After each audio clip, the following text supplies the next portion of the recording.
নমস্কার বন্ধুরা, সবাই কেমন আছো? আজকে তো খুব মেঘলা ওয়েদার, তারপর একটু ঠান্ডাও লাগছে খুব। আমার তো খুবই ঠান্ডা লেগে গেছে।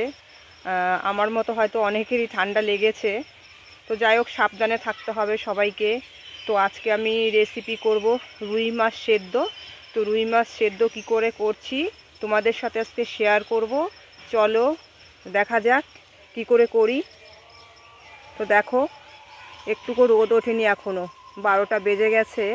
মেঘলা ওয়েদার, আর পুকুর পাড়ে তো ভালো ঠান্ডা আমাদের। দেখো এমনি সুন্দর লাগছে পরিবেশটা দেখতে।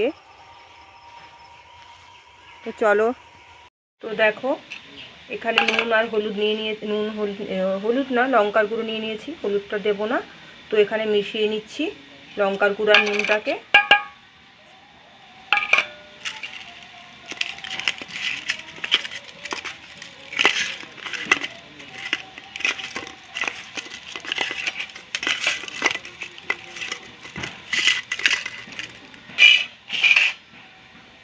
তো টমেটোটাকে এভাবে সাজিয়ে দেবো।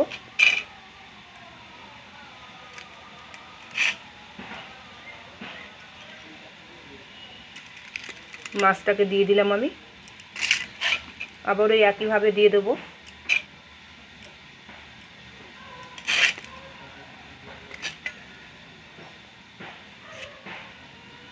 এবার অল্প পরিমাণে কাঁচা সর্ষের তেল দিয়ে দেবো। তেলটা অল্প করেই দেবো, যেহেতু সেদ্ধ হবে। আর সেদ্ধ মানে কাঁচা সর্ষের তেলটা ভালো লাগে।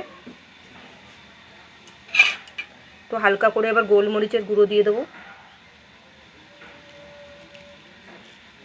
দিয়ে এবার পাতাটাকে আমি ভালো করে মুড়িয়ে নেব। তো দেখো, মাছগুলোকে আমি সব কলা পাতার মধ্যে বেঁধে নিয়েছি। আর কলা পাতাগুলো খুব কচি কলা পাতা নিয়েছি, যাতে এগুলো ছিঁড়ে না যায়, ফেটে না যায়। তো একদম কচি কলা পাতা নিলে কিন্তু ছেড়ে না এইভাবে, আর শক্ত কলা পাতা নিলে ছিঁড়ে ছিঁড়ে যায়। তো আমি এইবার কিন্তু গ্যাসটাকে জ্বালিয়ে নেব। গ্যাসেই করব আমি এই রান্নাটা। আর যদি কাঠে করতাম, কাঠের হিটটা প্রচুর হয়, কমানো যায় না।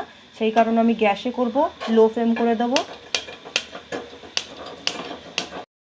তো আমি গ্যাসটাকে জ্বালিয়ে নিয়েছি।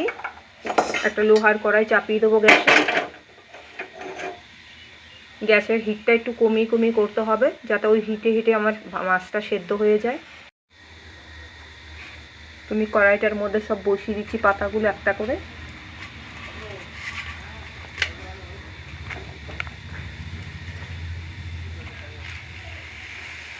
ঢাকা দিয়ে দেবো, যাতে হিটে হিটে সেদ্ধটা হয়ে যায়। গ্যাসটাকে কমিয়ে দেবো, ঠিক 25 মিনিট পরে আমি নামাবো। চলো সেদ্ধটা নামিয়ে দেখা যাক। দেখো খুব সুন্দর সেদ্ধ হয়ে গেছে, পাতাগুলো একদম নরম হয়ে গেছে সেদ্ধ হয়ে। তো আমি একটা নামিয়ে দেখি।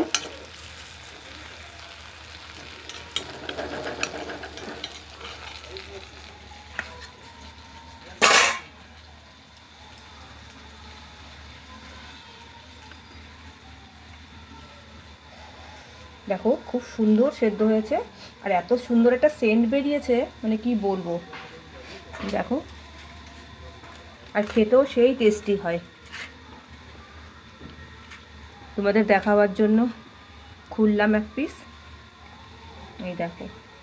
তো বন্ধুরা, আজকে আমার এই ছিল রেসিপি, রুই মাছ সেদ্ধ। তোমরা এভাবে খেয়ে দেখবে, খুবই ভালো লাগে। তো আজকে এখানেই শেষ করলাম। সবাই সুস্থ থেকো, সবাই ভালো থেকো।